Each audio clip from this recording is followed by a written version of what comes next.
श्री राधा वल्लभ लाल।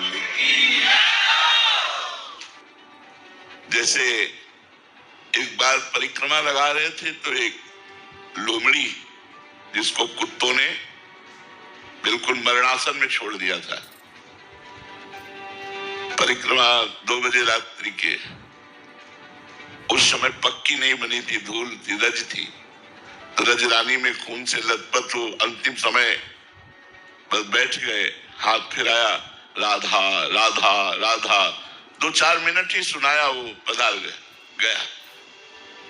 इसमें लिखा है सुनना भी अंतिम समय स्मरण माना जाएगा।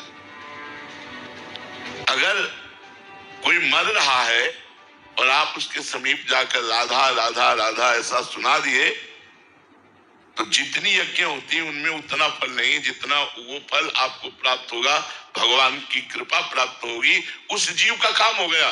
चाहे वो कुत्ता हो, गाय हो, कोई भी जीव हो, मनुष्य हो, ये करने का अगर अवसर मिले तो करना चाहिए, चूकना नहीं चाहिए।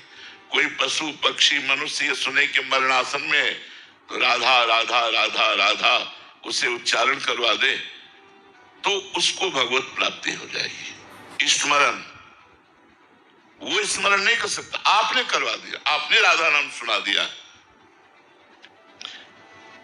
या लिखा, ऐसी जगह मर रहा है जहां राधा नाम लिखा है, उसकी दृष्टि पड़ गई और राधा स्मरण आ गया, वो दृष्टि पड़ गई राधा।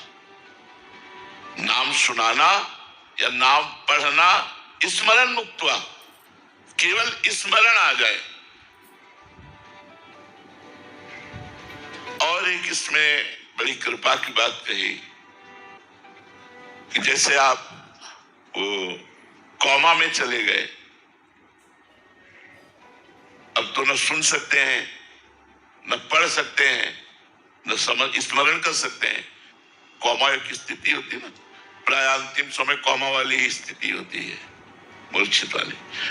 अगर आप 8 घंटा पहले राधा नाम सुने या पढ़े, या 10 दिन पहले राधा नाम सुने या पढ़े या बोले और आप कोमा में चले गए और 10 दिन कोमा में रहने के बाद आपका शरीर छूटा तो आपको भगवत प्राप्ति हो जाएगी।